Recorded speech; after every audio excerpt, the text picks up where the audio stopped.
What is up, theology nerds? This is Trip. You're listening to the Homebrewed Christianity podcast. That's right. For over 10 years, we've been bringing you ideological ingredients so you can brew your own faith. And today on the podcast is Bonnie Christian. She has got a brand new book out. It's called A Flexible Faith. Subtitle, Rethinking What It Means to Follow Jesus Today. And it is a fun, easy reading introduction to all sorts of different topics and introduction to all sorts of different aspects and expressions of the Christian faith today. You'll hear more about it because, well, I'm about to talk to her. Before we jump into this episode, I want to tell you three things. Three things. Not for the Trinity. It is a non-explicit analogy, but three things. Number one, Theology Beer Camp is coming up this summer, August 16th through the 18th. You should come. Why? It's a 10-year-old birthday party for Homebrewed Christianity. You'll get to screen my movie, The Road to Edmond, which is the world's most amazing, and also the first, road trip buddy progressive spiritual comedy of all time. You will get all the delicious craft beer you can drink. You'll get to hear from 4 amazing theologians and more. Other podcasters are going to be there. It's going to be great. You're going to get to hear from Robin Henderson Espinoza. You're going to get to hear from Travis McMacken, Bill Leonard, Donna Bowman. Boom shakalaka. Oh. And that's right. Theology Beer Camp. We're going to be giving out medals this year. We're leveling up. Not just a cornhole tournament, but we're going to have some Olympics. Theology Beer Camp Olympics. So think youth games, craft beer, and like nerdy questions all mixed together. There'll be 90s karaoke, group singing, s'mores, hangover breakfast, or eggs. Breakfast with protein. There's going to be so much fun. You should come. And it's in Asheville, North Carolina, the craft beer capital of the Southeast. Go to theologybeercamp.com. Number two things. This summer, we're running at Homebrewed Christianity a summer reading group. It's called Theologies of Resistance. My friend, Robin Henderson Espinoza, was on the podcast recently. They are joining me for what? A reading group. We're going to tackle James Cone, Rosemary Radford Ruther. We're going to talk about John Sobrino, Dietrich Bonhoeffer. Why these 4 figures? Because we're going to have 4 different weeks with all sorts of different texts, different videos, different music, all sorts of different things, all connected to each week resisting a different part of our contemporary context, resisting nationalism, racism, sexism, empire. Those are the 4 themes of the 4 weeks. You should join up. It is an open community, and you'll be a part. You'll get introductory lectures to each thinker. You'll get our discussion and walk through the different readings for the week. You'll get the private Facebook group. You'll get emails with all sorts of extra resources and goodies throughout the group. And, go to the Facebook page. Go to the Instagram, the Twitter, homebrewedchristianity.com. And third, not to be forgotten, like the Holy Spirit sometimes is. The third thing I want to remind you is that on July 4th, the newest volume of the Homebrewed Christianity Guide series comes out, and it is the Holy Spirit Guide. Grace G. Sun Kim, boom, author of the Homebrewed Christianity Guide to the Holy Spirit. It comes out. It is so good that you got to get on it. You need to pre-order it. Why? Because Grace is awesome. She's been on the podcast multiple times. I've already recorded an episode we're going to release soon that will lure you, call you, move you towards pre-ordering this text. This is one that not only introduces the doctrine and the questions and everything that are tied to it, give its history, its context, but also models a new form for thinking and reflecting theologically. What does Grace do, you might say? I hear you. I will answer you. We'll give you one example. What she does is she actually takes the concept of spirit as it emerges in other cultures and wisdom traditions and then brings it into Christian theological reflection. So how does the concept of chi, connect to the concept of the Spirit in the Judeo-Christian tradition? How does the larger conversation of the New Testament and Old Testament, where there's not a real Trinity, connect to the Trinitarian conversation? How does the Korean concept of Han and the way we understand that impact the way we understand the Holy Spirit? How does our contemporary ecological crisis transform the demands we put upon the doctrine of the Holy Spirit? Oh, yeah, see, that's just topics in just 2 of the chapters. So, go to homebrewedchristianity.com and check out this blog post for this episode if you need a link over to Amazon or whatever, or just go on the internet and order the Homebrewed Christianity Guide to the Holy Spirit.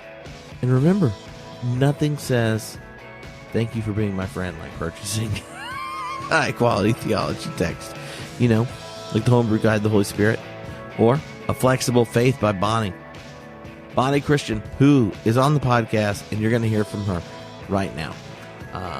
And just remember, I really, really, really, really, really grateful that I get to make this podcast. And I'm so thankful for all of you that listen, for the share it, for the engage with me on the internet, especially those that engage on Twitter, at Trip Fuller with 2 P's. It's like falling over with an extra P. Trip. And grateful for all those that donate each week. If you want to, you can go to homebrewedcommunity.com and support the podcast. But I will tell you right now, in the next couple weeks, and if you're hearing this not when it comes out, it's probably already happened, a whole new version of the website is coming out. Like, we spent 6 months on it. And when it does, I'll be asking for people, oh, well, what other minor changes can you make, and all that kind of stuff. But once it comes out, we have a whole bunch of new things that will slowly be released on it. New types of content, new types of format. And for all the people that are supporting the podcast, there's going to be easier ways of accessing all the classes and the lectures and all that good stuff we've been sharing with you for the last couple of years. We've been trying to make it easier, all inside of one experience. You know what I mean? You don't know, because you haven't seen what we spent quite a bit of time and money making. But I'm excited about it, because I like making it easier for all the people to support the podcast to do so, and us to have a tighter community and interact. So get ready. In the meantime, get flexible, like faith-wise, because we're talking to Bonnie about her book of Flexible Faith. See you soon. Hello, Homebrewed Christianity listeners. This is Trip, and today on the podcast, we are going to get limbered up for a flexible faith. And Bonnie, all the way from Minneapolis, is on the other side of the video screen. So how are you doing today? I'm good, and thank you so much for having me on. Yeah, and so the book is just about to come out, or right? It is. It comes out tomorrow. Here it is. I have a copy handy. It drops tomorrow, Tuesday the 15th of May. I'm not sure when this will air. That may be in the past by then. But right now, it is the future. So the book itself is a lot of fun, just in the way it's organized, the way it's structured, because to me, the experience of going through a flexible faith is really an invitation for the church, who so often kind of sees the boundary markers based on their one little tribal group. And what the book does is introduce the huge diversity and spectrum and ideas and resources from across the history of the church and that are present and alive in the diversity of the church today. Yeah, that's the goal, at least. And it's written a lot. The format is sort of like a reference book where you can pick it up and turn to whatever chapter is of interest to you at that moment. But it's written at a level that's intended to be super engaging, super accessible, like regardless of your background or theological expertise. So you can read it straight through, ideally without, in a way that you wouldn't read, say, the dictionary straight through, most likely. And it's designed to have sort of both a more strictly theology-focused aspect, where most of the chapters look at different options, the different ways the church has historically answered a lot of big questions, like how does hell work, what is communion like, things like that. And then there's also a more personal element of meeting through just brief interviews and historical profiles Christians who have lived out their faith in different ways. Mm-hmm. So you are a political writer and a theological writer. You write for a whole host of different publications. So what is it in your kind of daily, weekly rhythm that a topic gets front of burner where you're like, I'm going to give a whole book to this and not just, this piece and next piece and next piece? Yeah, well, so most of my writing on a weekly basis is more political. I do write about the intersection of, church and politics sometimes, usually talking these days about civil religion and how badly that's going for us. But the decision to do this at book length, I think, was because it does address sort of this big picture view of looking at sort of the Church Universal in total and trying to get outside of our own just one tradition with which we're most familiar. And so that I think would be a difficult thing to do, on that smaller scale of like articles, because you're inherently limited by the length and it makes it harder to see beyond just a small snapshot. Mm-hmm. So how would you describe your religious, spiritual upbringing? So I moved around a lot as a kid. I think it's like 9 or 10 times before I graduated high school, something like that. And so as a result, we went to a number of different churches, in each place. I think the most represented denomination would be Baptist, but more often than that, it was like non-denominational churches that are functionally Baptist, except for like the governance structure. So basically that. I think we were briefly Methodist, but that did not take. So mostly pretty conservative. I would say generally not fundamentalist, more evangelical, though, certainly that's a debatable point of what belongs in each category. And then as an adult, I'm now in a Mennonite community, and that's where I expect to be for the foreseeable future. So similar in a lot of ways, certainly, on things like ordinances and stuff like that. But the nonviolence piece and the way that Mennonites really excel at cultivating community life has been a major factor in that move. So growing up, what chapter out of this book do you think your emerging theological self would have picked? If you were flipping through the index, which one did you write and go, aha, 17-year-old Bonnie's going to be like, you have a chapter on this? Well, I went to mostly Christian schools, and the hot thing to debate in my junior and senior year, the only issue that we knew that there were differing opinions to debate was predestination. And we had my science teacher who was a reluctant Presbyterian surrounded by Arminian children who were real eager to get into it with him. In retrospect, he must have had the patience of Job to let us, frequently bring this up and, explain why we just thought man, there has to be free will. And that was about the depth of our argument. So I think that's probably what I would have turned to first at that age. So what, a lot of people, when they go to write a book, even if you're trying to introduce a wider spectrum of thought, have it's hard not to have your own commitments and locations define it. So for you, what were the chapters that were the hardest to present as open as you do, where you don't just go, now here are 6 options, and surprisingly the 7th one has all the perks of the others, but without the very obvious failures? So a lot of that, I think the answer to that stems from my background in the more journalistic writing I do on a weekly basis, and sort of my take on bias and neutrality and objectivism in journalism, which is that none of us are truly objective, and it is better to be upfront about your biases and to try to be as fair as possible. but essentially let readers know where your bias may be rather than trying to pretend that you're neutral in a way that you're realistically not. So the way that worked out in the book was certainly for the vast majority of the chapters, there's somewhere where I'm even still in process or find arguments from different viewpoints compelling. But for the vast majority of chapters, I do have an opinion. And for the ones where I care about it more than others, we're all super more enthusiastic about some topics. For those, I did include like, hey, here's my take on it, just so that readers can be aware of, how I might be unwittingly being unfair to perspectives I disagree with. Certainly, it was always my goal to be as fair as possible. And so, I would quote from or reference and quote from the advocates of positions I disagree with rather than their critics.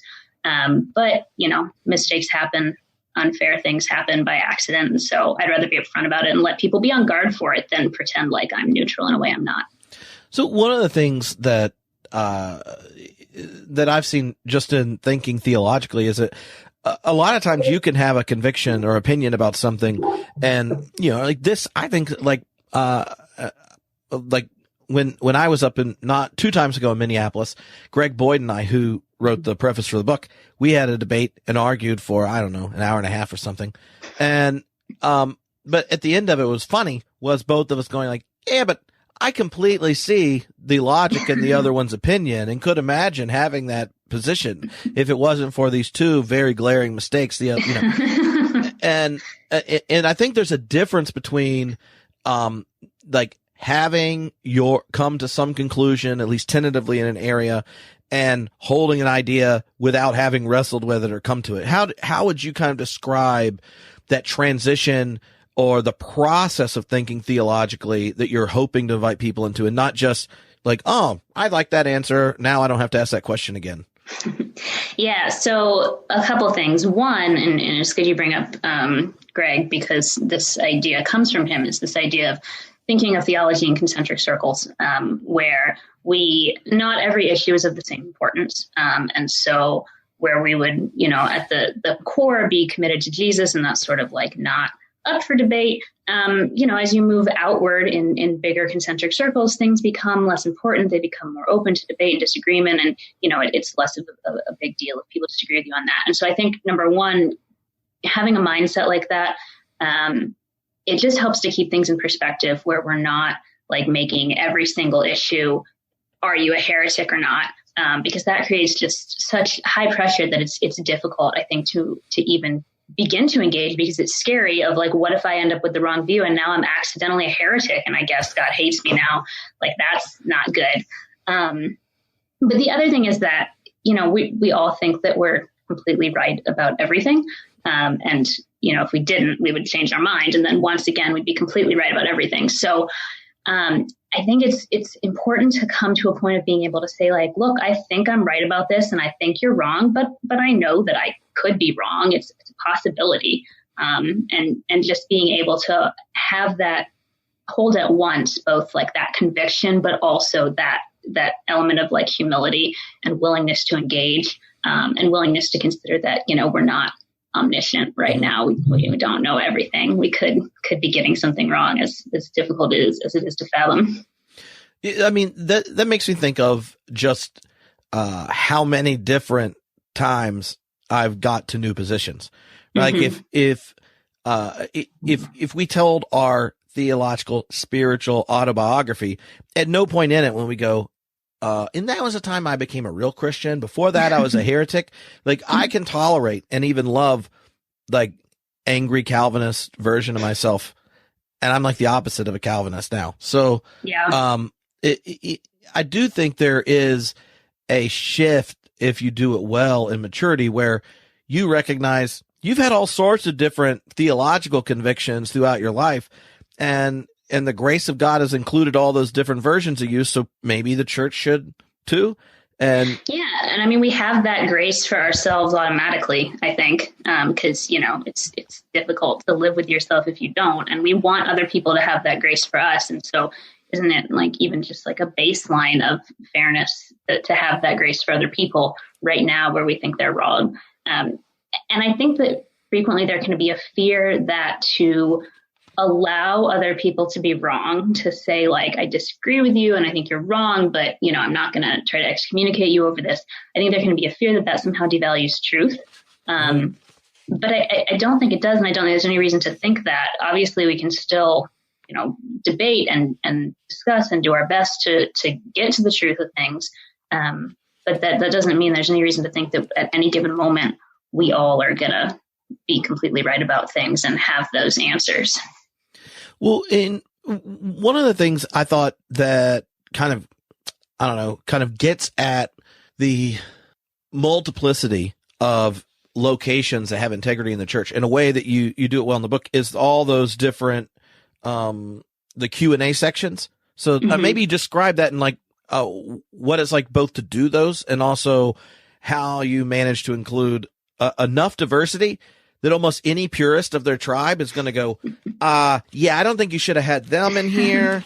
And are they really Christian? So the spectrum of the church in the book is pretty large. Yeah. So in between the chapters, and it's unconnected to the chapters, sort of like little mini chapters, there's, I want to say 17 or 18 little 5-question Q&As with people who are indifferent.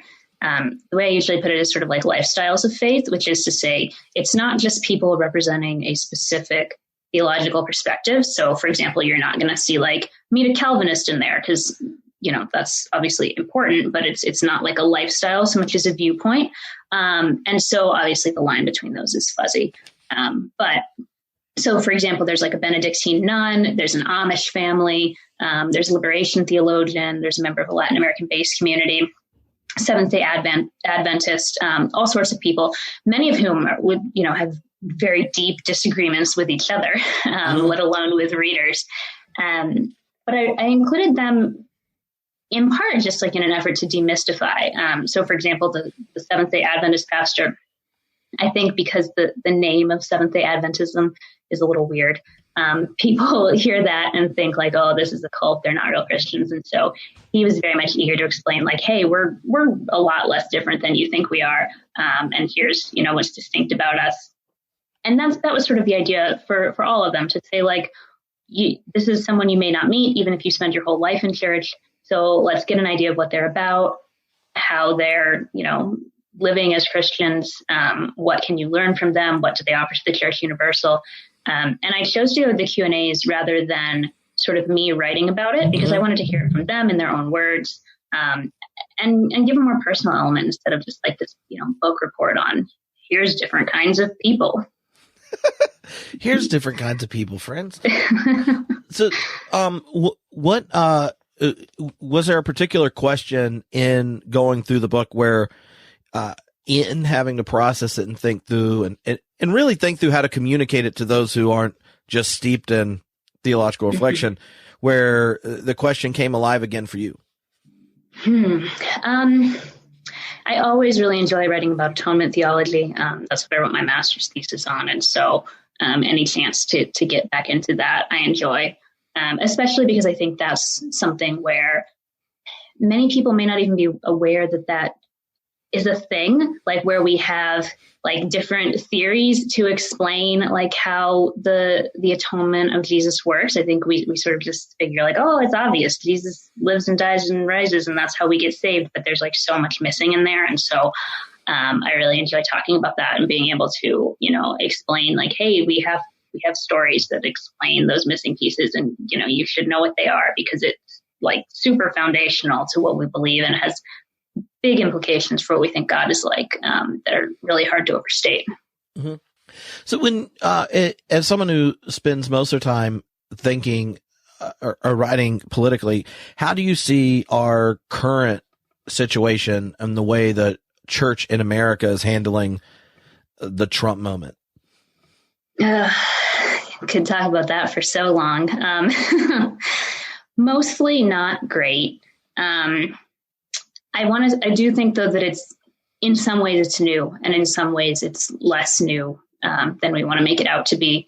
I think Trump works particularly well at, he excels at exploiting sort of the underlying nationalism and civil religion that has creeped into a lot of American Christianity. The way that we mix loyalty and symbols of God and the state, the way that we confuse those things and sacralize what the state does and sort of give it a divine sanction. Trump is really great at milking that. I think he sort of thinks of himself in a godlike manner, and so that works out well.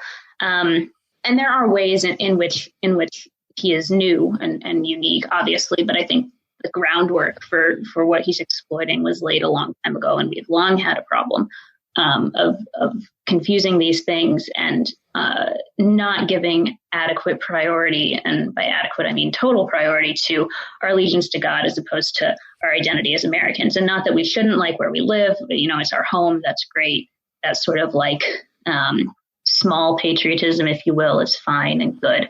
But the big patriotism and the nationalism has been there for a long time, and Trump is using it. And I don't think it's just a right-wing thing. Certainly we're seeing it more among like the former religious right now, but I think Christians of all stripes in America are subject to this, though certainly right now the left is a little bit more inoculated against it, just even out of political distaste for Trump. Mm-hmm. So do you think it would be harder or easier to write the same type of book around political debate topics? Oof. I don't know. It's hard to say just in terms of reaction, if people would be, more defensive going into the political topics or the theological topics. I think that because of the way that politics and news is so very much constantly in our lives right now, that such a book on political topics is maybe somewhat less needed, in that while there is a similar lack of understanding or maybe not understanding, but like willingness to give a fair hearing to opposing views in politics, there's maybe more attention to the fact that those views exist, right? Like we might not be engaging productively or well, but we're aware generally of what the other side thinks. Whereas I think in the church, because we're so concerned about presenting, and understandably, like this is with good motives, but because we're so concerned about presenting just the one truth that we believe is right, we tend to just gloss over the fact that these other options exist within like historic Orthodox Christianity at all. And so, yeah, I don't know. That's an interesting question. I sort of think the political one might be a little bit scarier to write, but it's a tough call. Well, so in my head, I've written things introducing penal substitutionary atonement before in the best, most attractive way, and I find it to be the least attractive atonement theory of all time. But if you were like, Tripp, could you write as persuasive a case for insert political opinion I can't stand? I'm like, why would I do that? Someone might actually like it. Like, and that's why I thought of the question, because I'm like, and the other is, I think it's easier in a religious community because the kinship structure is higher. That you are even if you could introduce all the different views of the church in a room where everyone tithes to the same church, and you assume there's enough shared common experience that you can ask questions of the theological other and seek to understand it, because there's a certain shared affirmation, shared safety, trust of the leadership and the people. If you ask a question seeking understanding of the other political tribe or whatever, it's like the questions as offensive as the possibility of holding a different opinion. And that, I think that's on the left and the right. But, and I was in California during the election, so like Hillary was like a conservative option. Right. Yeah. And so and that was like at my church. So it wasn't like when now I'm in the South, and when I visit other states, it's very different. But I mean, I think there were as many people that voted Green as voted Democrat, but I think there was like, I only know one person at my church that voted Republican, and she did not vote for president at the moment.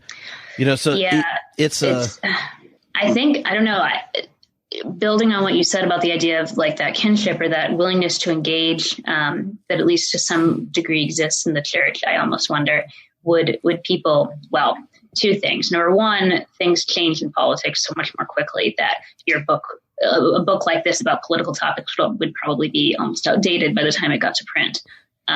But would people even want to read it at this stage? And I'm not sure that many people would.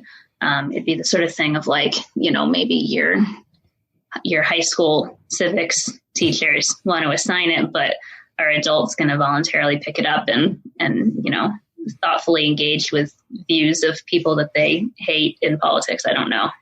So what's your what theological conviction do you have that is a minority opinion, and you just want everyone listening to like at least spend a couple minutes deciding if they really shouldn't rethink it? I mean, I'd probably, and maybe I'm obliged to say this as a Mennonite, and maybe this is less of a minority opinion for your audience, but I'd probably go with the commitment to nonviolence. I think that's, it's strange because, 500 years ago, Anabaptist types are getting burned at the stake for stuff like that. And today it's like, we disagree on whether or not Jesus is down with you killing people. It's not a big deal, which is very strange. It's very strange that we have such bitter fights over some theological issues, but like, can you kill people is like, that's intriguing. Let's talk about that. So that's something that I think, any Christian should think through very carefully for themselves, because it is such import.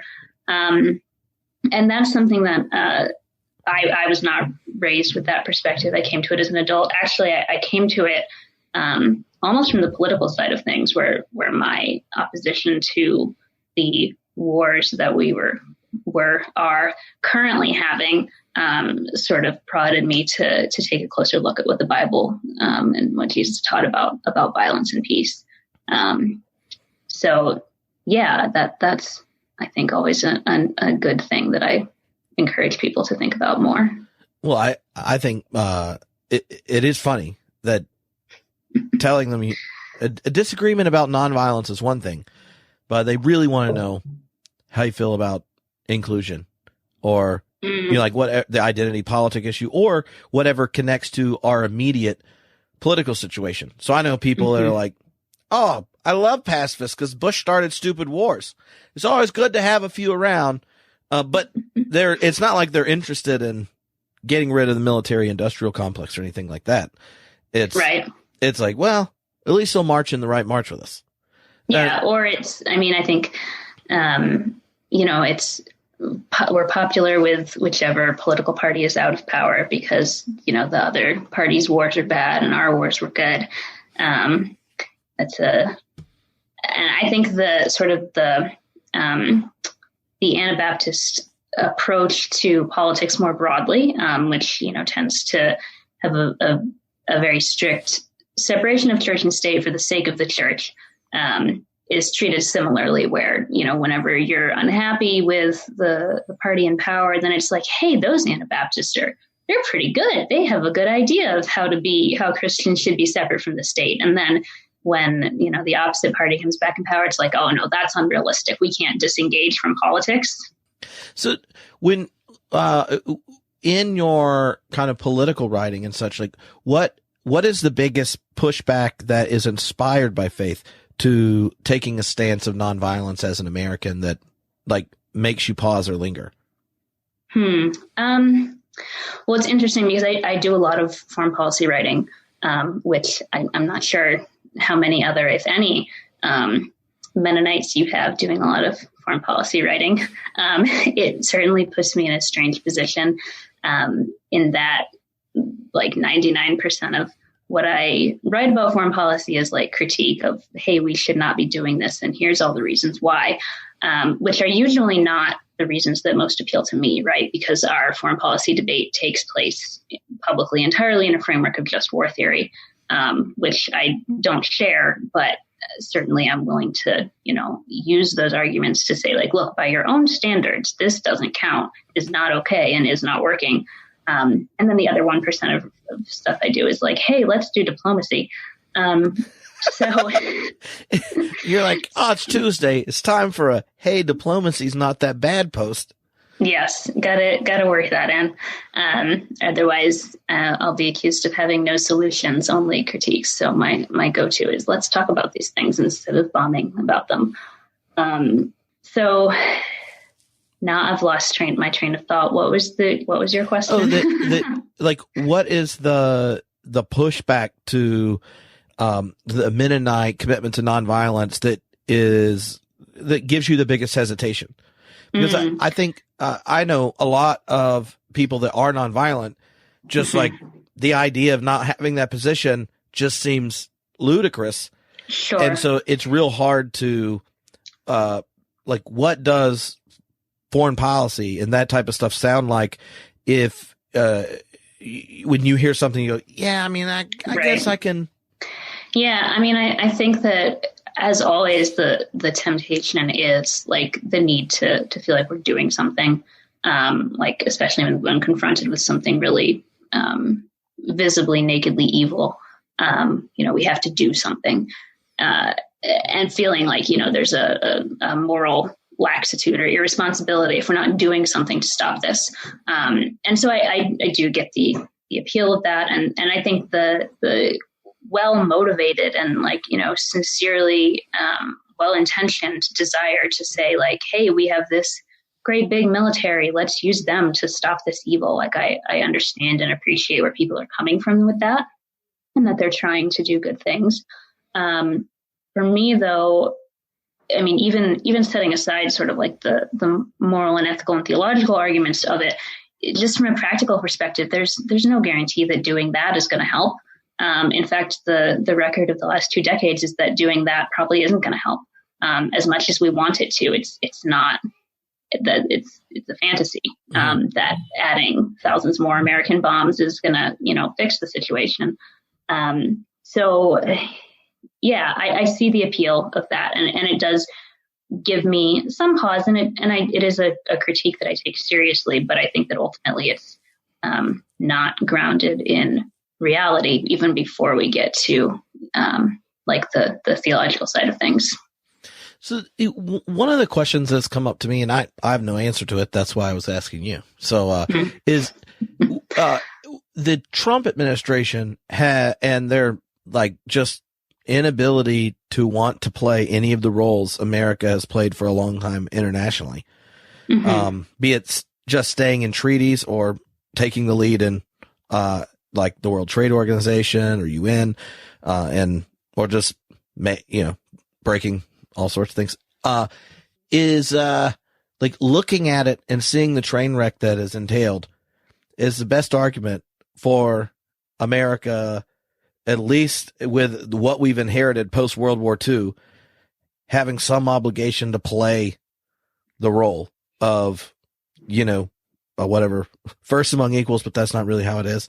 In international politics, that that his abdicating, even if it is ugly, and stepping back, is essentially what me and plenty of my other progressive friends would have been advocating for a long time. And the result is not something I think we want. So like how would you kind of frame that you have an experiment taking place with horrible tweets and things around it, but of America deciding not to perform the role that it inherited post World War II? Yeah.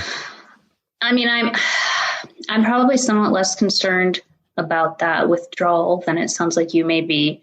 As you said, I mean, in terms of that's something you've been wanting and now are troubled by, it is still something I generally support, to see the United States trying to do less, to, micromanage the world, to interfere in other countries' internal affairs, to, assert our power over any and every problem around the globe. That said, it's not like I'm an isolationist. I do want to see that that diplomacy happen, those, be talking and trading and visiting and friendly with other countries, serving, as a positive example around the globe. I would say, though, that part of perhaps the bigger thing that Trump is showing is the need for structural change to the office of the presidency and structural change to the way that Washington engages in the world.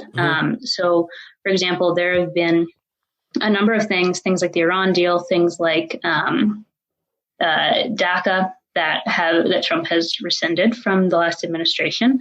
And, regardless of what you think about those choices, the reason that Trump was able to do it and to do it so easily is because they were done just by the executive branch. Congress was not involved. And I think that is a source of, number one, really disproportionate presidential power. It makes it far more important who is the president when they wield personal power like that. And number two, of instability, the sort of instability that you're talking about.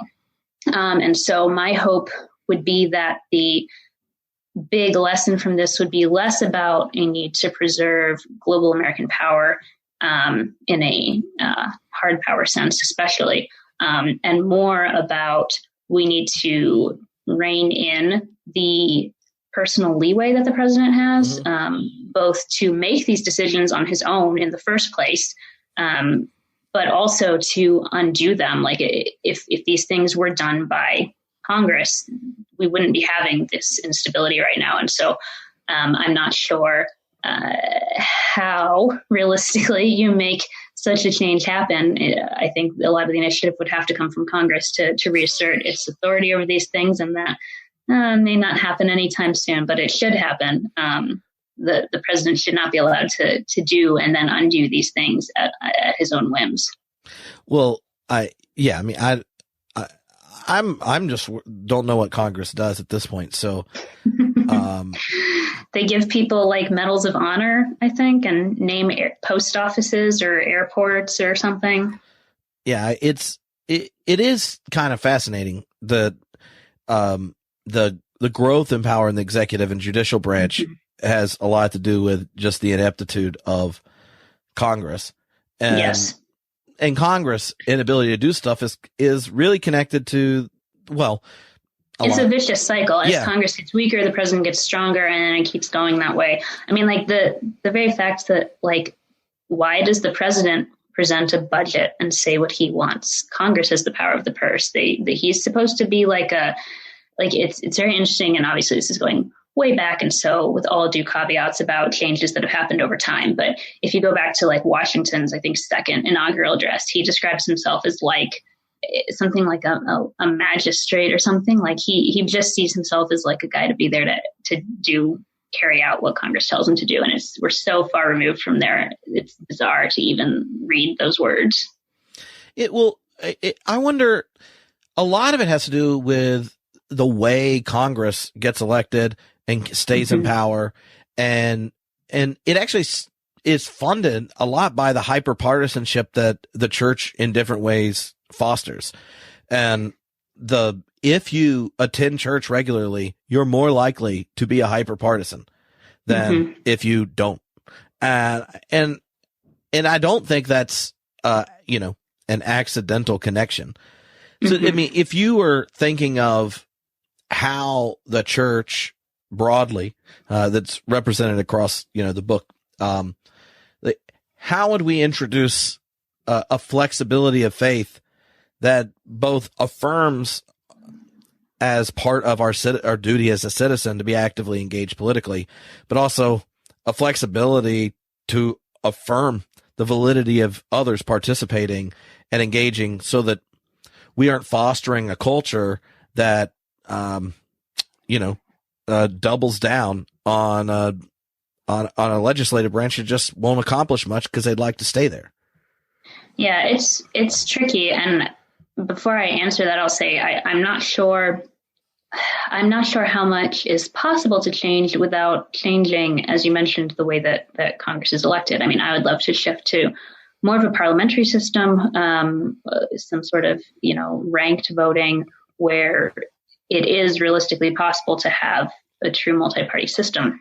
Because I think that when you have, 8 or 10 or however many we would have in a country of this size, viable parties with smaller gradations between them, and, coalitions form and shift on various issues, it becomes far, far easier to get out of sort of that us versus them, I'm super right and you're super wrong mindset that we get in right now.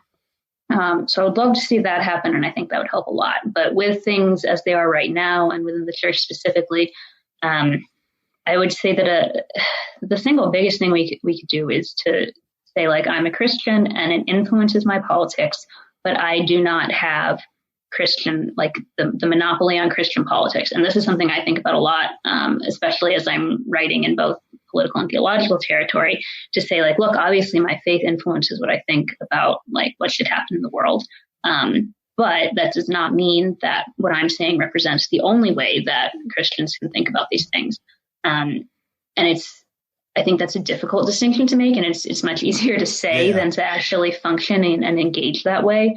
But I think it's so important for that to happen, to be able to say that there are, just as there are a lot of different things that Christians can think on different theological issues, we can disagree on politics, and you are not more Christian because you're a Democrat than a Republican, or vice versa, or libertarian or socialist, or whatever the case may be.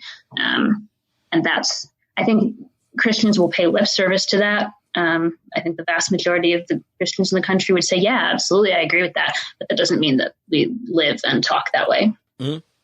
So what do you think the biggest myths the church has about the other side of itself? I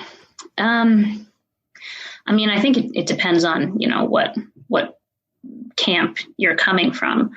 But it's generally, we don't take time to think too clearly about, where can we disagree and what things are non-negotiable. And we tend to want to put far more things in the non-negotiable category than need to be there. And so, the stereotypes are going to vary, but as long as we're doing that, we're going to have false and unfair and negative stereotypes about fellow Christians. For example, I mentioned in the book when I was growing up, the sort of churches that I went to were not 100% prepared to say that, like, Catholics are Christians, because of beliefs about, do they really think that only Jesus saves you, or is it works salvation? We were still having that Protestant Reformation fight. Mm-hmm. But then similarly, like on the sort of the other end of the high versus low church perspective, very much suspicious of, like holy rollers, more charismatic and Pentecostal types of, especially those who have theologies of sanctification that involve, like, evidence of the Spirit, especially in speaking in tongues. Like, are they really Christians? Well, that's also very questionable. And of course, we always think of ourselves as, no matter who we are, we always think of ourselves as, I'm the moderate centrist one, and everyone else they're the extremists. Well, until you're in the right situation, then you try to be a little more radical than the person next to you, because you don't want to get caught being a centrist. Very, very important. You gotta burnish that image, get it just right. Or if you're just a contrarian, then when you're in that group, you tell them that you're a radical centrist, and they're like, that doesn't exist, and you're like, it does now. And so as a regular columnist, what does that rhythm look like? Like on a weekly basis? Yeah, and how does it change the way you view the political, religious life of the day-to-day? Yeah. Well, so Saturdays and Sundays, I'm the weekend editor for The Week, which is a very confusing sentence. The Week is a news magazine, and I run the website on the weekends. So those days, it's pretty news focused. It's not much opinionating. It's just me sort of saying, like, hey, here's the big stuff for today. Here's what it means. And then Mondays and Tuesdays, I do more opinion writing. A lot, again, around foreign policy, a lot about civil liberties, police brutality, that sort of thing. And then Wednesdays has been more book work. So, one thing of it is that it forces me to be hyper aware of what's going on. I try to not pay attention to the news at all, or even get online much on Thursdays and Fridays, which are my weekend. But, whenever there's a debate politically, or, it seeps over into the church, it's difficult to not engage, because I've had to read and write about it for work. So that's an interesting dynamic. And I think long-term, probably maybe not something I want to continue. I don't have any plans of changing my work situation right now, but I don't know, 2-3 decades down the line, I don't think I want to be reading and writing about the news of the day every morning. That seems like it would get real sad after a while. So you're not optimistic about the American Renaissance right around the corner? You're going to be waking up and your head's going to be spinning because of how amazing things are going to be. I'm never optimistic about politics, no matter who's in charge.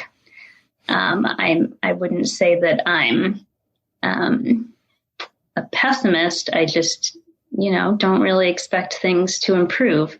I grew up in the post 9/11 world. It's, there's no evidence that things are gonna be different. So when 9/11, I was a sophomore in college, I think. Yeah, sophomore in college. I was a high school freshman. So, and I was a youth minister for lots of people who, their world was after 9/11. Right. And I have the experience of knowing my grandfather and that generation and older, and was their minister, where when they talk about the country, they're talking about a shared existence, and they really believe in the story of America and things. And I think the baby boomers just kind of killed it. And I think that's part and they're of not good for the church either. The baby boomers, I mean, it's come up on the podcast. The baby boomers gave us the worst president in both parties, and killed their children and grandchildren believing in the possibility of almost any institution being a collective force for good. Yeah, I definitely think that and yet they maintain what you were describing, that belief in history, while complaining about the kids these days. I think that generational shift is a huge part of why politics are so contentious and gross right now. And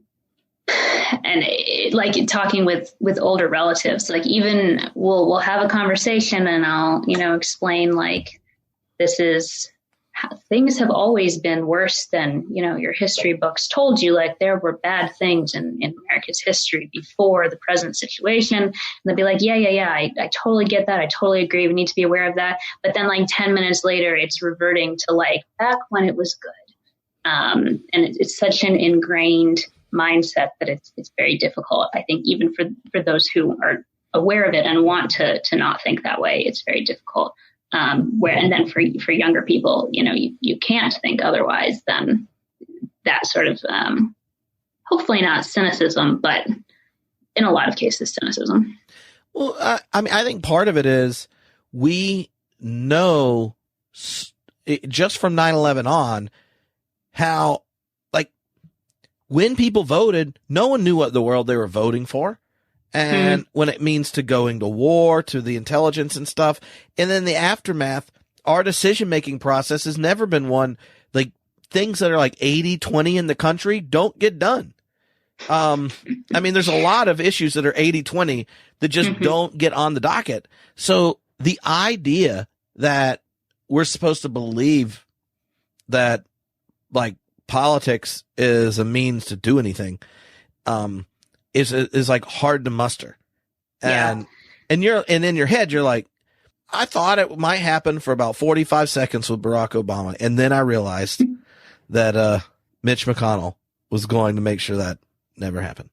And so so I don't to me, I do think that there is a question as to what does the public square look like that's generative, for those whose post 9/11 existence was like their framing reference points. Yeah.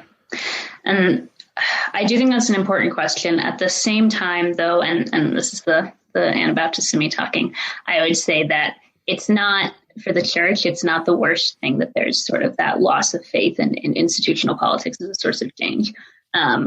It at least, I think, creates a space to have, and, not that that's going to send kids, young people running to the church, but it at least creates that space to say, like, all right, if the state, if politics is not what's going to be a source of good and direction and hope in our lives, well, what else can be? And ideally, the church would be able to rise to that occasion.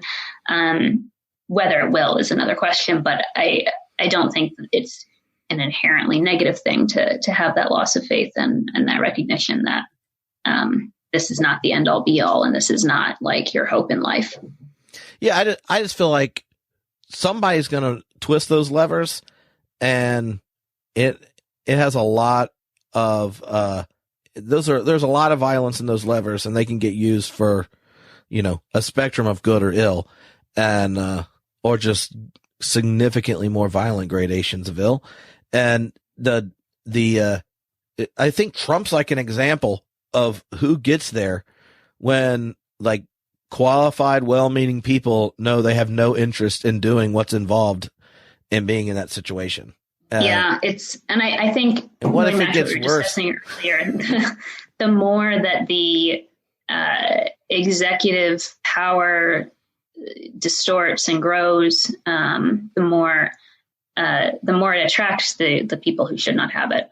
And so you end up in a very unfortunate cycle of the more malignant Washington becomes structurally, the more malignant people it attracts, and then that goes on and gets worse and worse.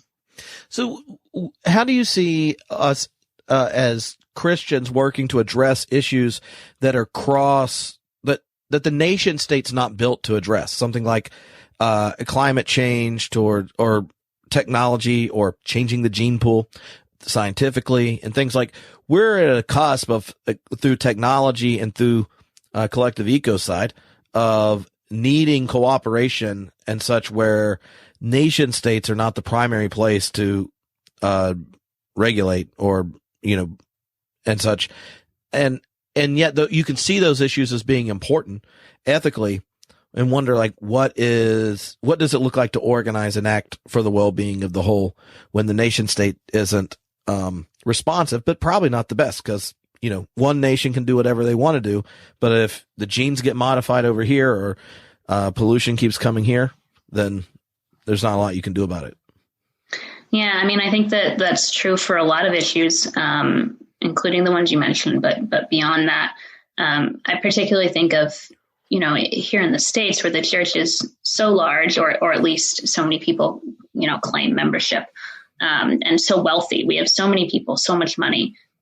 We really ought to be able to organize to take care of so many of these things on our own, if that's our inclination.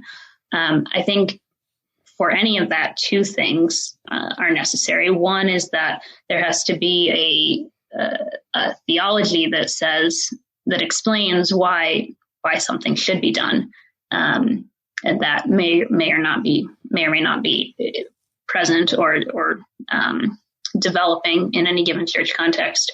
But then two, and this is this was part of my interest in writing A Flexible Faith too, is that we have to be able to work across, denominational and movement lines on these sorts of things. And that's very difficult if we, within the church, are viewing different sorts of Christians with sort of this underlying suspicion and distrust, because, right, they're different from us on some topics. So is it really safe to work with them, even on things where we do agree, or, more service and social projects that where we share the same priorities? And both of those are the theology and the cooperation are really, really big things that are easier said than done. So what are the columnists that you respect and follow their kind of piece by piece reflection? Ooh, I'm not great about doing that. I guess I've never been great with names. My husband and I play a video card game called Hearthstone, and this has a point, I promise. And we'll be discussing it, and I'll be recounting something I did in a game, and I'll be like, I played the card that does X, Y, and Z. And he'll be like, oh, and he'll say what the name is. And I'll be like, I don't know what it's called. I don't read the names. I read the content. And so that's, I'm similar with columnists. I do read Connor Friedersdorf at The Atlantic. He touches on a lot of issues from an interesting perspective that I often don't find elsewhere. Gracie Olmstead is a writer who writes a lot about localism. She recently had a piece responding to the Paige Patterson debacle. I think that's what it was in response to, at the Washington Post, talking about just like women's leadership in the church over the course of church history, and how we as Protestants, because of our approach to church tradition, which tending to devalue that tradition or dismiss it, miss out on that history and how that contributes to that sort of scandal. I thought that was really thoughtful and well done. I